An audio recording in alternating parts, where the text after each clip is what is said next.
দীঘা, শঙ্করপুর, মন্দারমণি থেকে তাজপুর উপকূল জুড়ে মৎস্যজীবী সংগঠনের ভোট ঘিরে শুরু হয়েছে চাপানুতোর। ভোট প্রক্রিয়া নিয়ে ঘরে বাইরে প্রশ্ন উঠলেও সংগঠনের কর্তা লক্ষ্মীনারায়ণ জানা স্পষ্ট জানিয়ে দিলেন, নিয়মের বাইরে এক চুলও নড়ি না। তার দাবি, ভোট প্রক্রিয়া সম্পূর্ণ স্বচ্ছভাবে হচ্ছে, যে যা বলুক নিয়ম মেনেই কাজ করছি।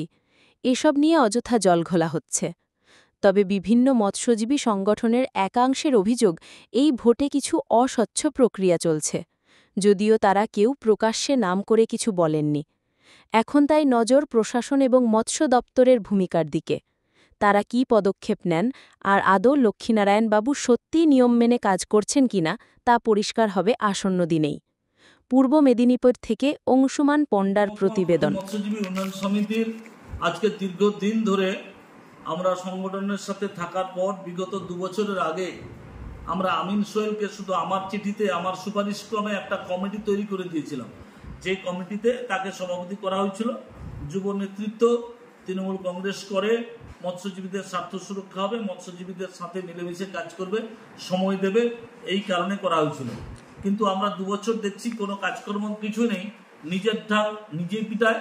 প্রত্যেক দিন তার ছবি তার খবর নিয়ে মহকুমায় চলে, ইউটিউব চ্যানেল, ফেসবুক চ্যানেল, সমস্ত দিক থেকে।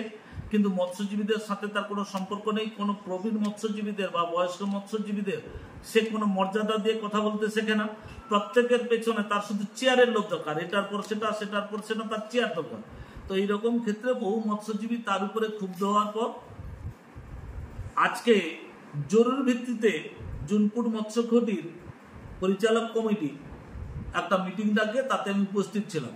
কিন্তু সেই মিটিংয়ে দেখলাম আমাদের ঘাটি প্রায় কাঁথি মহকুমার 40টি মৎস্যঘাটির মধ্যে আমাদের 8-10টা মৎস্যঘাটি আছে দক্ষিণবঙ্গ মৎস্যজীবী ফোরামের মধ্যে। বাকি যে 30-32টার মধ্যে আজকে প্রায় 25-26টা মৎস্যঘাটির প্রতিনিধিরা উপস্থিত ছিলেন, সভাপতি সম্পাদক এদের মধ্যে।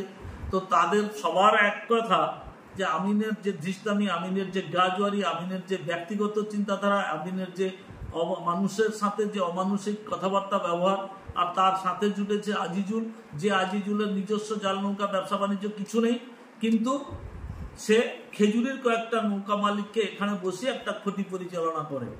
তো এইরকম পরিস্থিতিতে কিছুদিন আগে জুনপুর ক্ষতিটাকেও এইভাবে নানা রকম করে কাউকে বাদ দিয়ে, মৎস্যদের বাদ দিয়ে নিজের মতো করে কমিটি করেছে। আবার লায়ারা তার আলাদা করে কমিটি করেছে।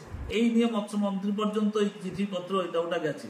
আজকে সকলের চিন্তাধারায়, সকলের একাত্মতায় আমি যেহেতু ব্যক্তিগতভাবে তাকে চিঠি করে তাকে সভাপতি করেছিলাম, তাদের সকলের চিন্তাধারায় আজকে তাকে বাতিল করে আমাদের মৎস্যজীবীদের মধ্যে জলদা মৎস্যকুটির সভাপতি অনন্ত কুমার বেরা, প্রাক্তন মৎস্য খটিগুলোর আমাদের ইউনিয়নের সভাপতি ছিলেন অনন্ত বেরা, তাকে আবার পুনরায় সভাপতি করে একটা নতুন কমিটি করা হয়েছে। এবং আজকে যে খটিগুলোর লোকেরা উপস্থিত হতে পারেনি তাড়াহুড়া মিটিংয়ে, তাদেরকে আবার কিছু জনকে নিয়ে আমরা এই ব্যাপারটায় সংযোজন করব। অধিকন্তু আমাদের খটি কমিটির পক্ষ থেকে, আমাদের কাঁথি মহকুমার পক্ষ থেকে আলাপ আলোচনা করে খটিগুলোতে গিয়ে, অতীতে যেরকম খটিগুলোতে গিয়ে মিটিংপত্র ভালো মন্দ করা হতো, আগামী দিনে যাতে তাদি হয় চিন্তাধারা করা হবে।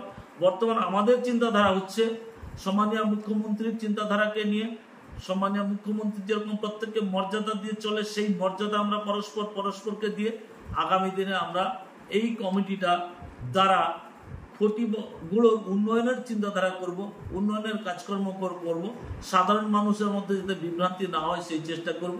এই সিদ্ধান্ত নিয়ে আজকের কমিটি গঠন করা হয়েছে এবং একটা 13 জনের একটা কমিটি হয়েছে।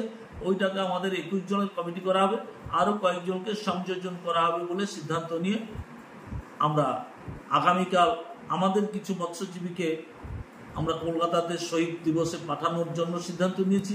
তৃণমূল কংগ্রেসের পক্ষ থেকে সবার সাথে যোগাযোগ করে আমাদের এই মৎস্যজীবী সংগঠন যাতে সরকারিভাবে স্বীকৃতি পায়, সেই সিদ্ধান্তটা যাতে সমস্ত স্তরে পৌঁছে দিতে পারি, এই আশা নিয়ে নতুন কমিটি এবং সকলের সর্বসম্মত সিদ্ধান্তে আমি যেরকম সম্পাদক ছিলাম, আমি সেরকম সম্পাদক বর্তমানে আছি।